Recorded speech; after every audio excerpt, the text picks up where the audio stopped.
Bonjour à toutes et à tous et bienvenue pour ce nouveau rendez-vous incisif sur Corbeau News Centrafrique, le CNC. Aujourd'hui, nous allons nous plonger dans un sujet qui, je dois l'avouer, me met en colère. Le dictateur Faustin-Archange Touadéra nous sort encore un numéro de cirque. Il siffle la fin de la récréation pour les militaires, mais c'est une véritable danse des sorciers. Pour décrypter cela avec moi, j'ai le plaisir d'accueillir notre excellent journaliste de terrain, Barthélémy Kossi. Bonjour Barthélémy Kossi. Bonjour Gisèle Moloma, bonjour à nos auditeurs, bonjour à nos lecteurs sur le site du CNC, c'est toujours un plaisir d'être avec vous. Le plaisir est partagé, Barthélémy Kossi. Alors qu'est-ce que nous apprend cet article du CNC? Parce que là, on parle de mytho-dictateur et de fin de récréation. Ça promet. Oui, Gisèle Moloma, et l'article commence fort. L'autocrate de Bangui s'est livré à une pitoyable comédie lors de la rentrée judiciaire, faisant semblant de découvrir l'anarchie qui règne au sein des forces de défense et de sécurité. Après une décennie de pouvoir absolu, cette soudaine posture de commandeur retentit comme une insulte pure et simple à l'intelligence des Centrafricains. Mais c'est incroyable, Barthélémy Kossi. 10 ans de pouvoir, 10 ans où il a tout laissé aller, et c'est maintenant qu'il découvre l'anarchie. C'est de qui on se moque? Il nous prend pour des imbéciles, l'empereur Faustin? Exactement, Gisèle Moloma. C'est là toute l'absurdité de la situation. Pour mettre en place cette diversion, le mytho-dictateur affirme, je cite, « La justice militaire doit sortir de sa léthargie pour répondre aux défis de l'impunité au sein de nos forces de défense et de sécurité. Les comportements déviants, les exactions contre les populations civiles et les complicités criminelles ne seront plus tolérées. J'annonce l'application stricte du principe de la tolérance zéro. Aucun grade, aucune fonction, aucune accointance politique ne saurait soustraire un auteur de forfaiture à la rigueur de la loi. La récréation est définitivement terminée. » Fin de citation.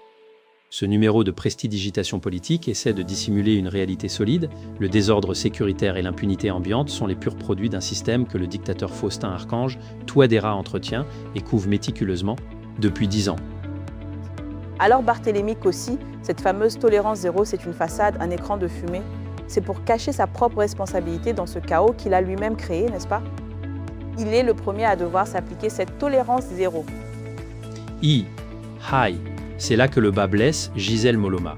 Cette rhétorique de la fermeté s'effondre d'elle-même devant l'immobilisme des structures de commandement, de l'armée et de la défense. À qui le dictateur tente-t-il d'imposer cette prétendue rigueur alors que les mêmes visages inamovibles occupent le sommet de la hiérarchie militaire depuis des années? Le ministre de la Défense est confortablement installé à son poste et le chef d'état-major général des armées bat des records de longévité sans jamais avoir à rendre des comptes sur les revers successifs et le racket généralisé des troupes ainsi que les actes de criminalité des militaires que lui-même reconnaît. Donc, si je comprends bien, Barthélémy Kossi, le dictateur Faustin-Archange Touadéra nous dit que la récréation est finie, mais il garde les mêmes cancres, les mêmes incompétents qui ont mis le pays dans cet état. C'est une blague? C'est une insulte de plus à la nation centrafricaine. C'est cela, Gisèle Moloma. Si la récréation était réellement terminée, la première mesure logique aurait été de balayer cette oligarchie militaire incompétente.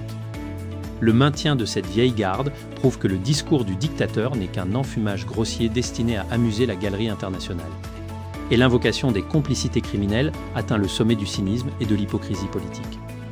Le premier complice de la déstabilisation et de la criminalisation du territoire national n'est autre que le locataire du palais de la Renaissance lui-même.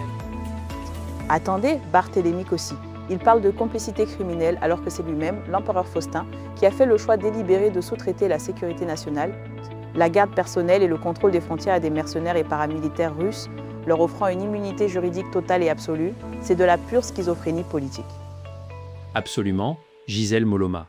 Les véritables complicités criminelles se nouent lors des signatures de contrats opaques qui donnent les mines d'or de Ndasima et les massifs forestiers au réseau du Kremlin. Prétendre pister les déviances des simples soldats alors que le sommet de l'État valide le siphonnage des richesses par des forces d'occupation, cela relève d'une folie politique aiguë. Cette militarisation de la justice, présentée comme une solution miracle, dissimule un projet de verrouillage institutionnel beaucoup plus inquiétant en faisant revivre des tribunaux militaires moribonds. Le régime cherche à soustraire les exactions les plus graves commises sur le terrain par les forces mixtes au regard des juridictions civiles indépendantes. Les dossiers sensibles touchant au massacre de civils dans l'arrière-pays et aux rackets industriels organisés par les alliés de Moscou seront désormais étouffés à huis clos dans des casernes sous le sceau du secret militaire.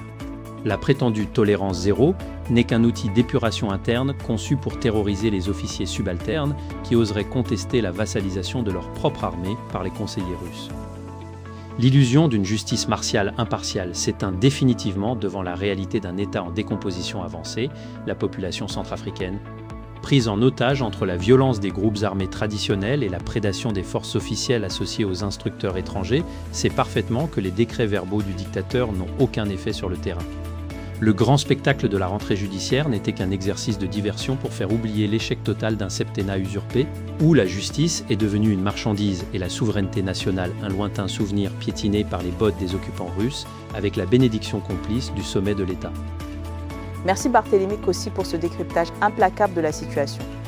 Cet article, mes chers auditeurs, a été rédigé par notre directeur de publication, Monsieur Alain Zillo.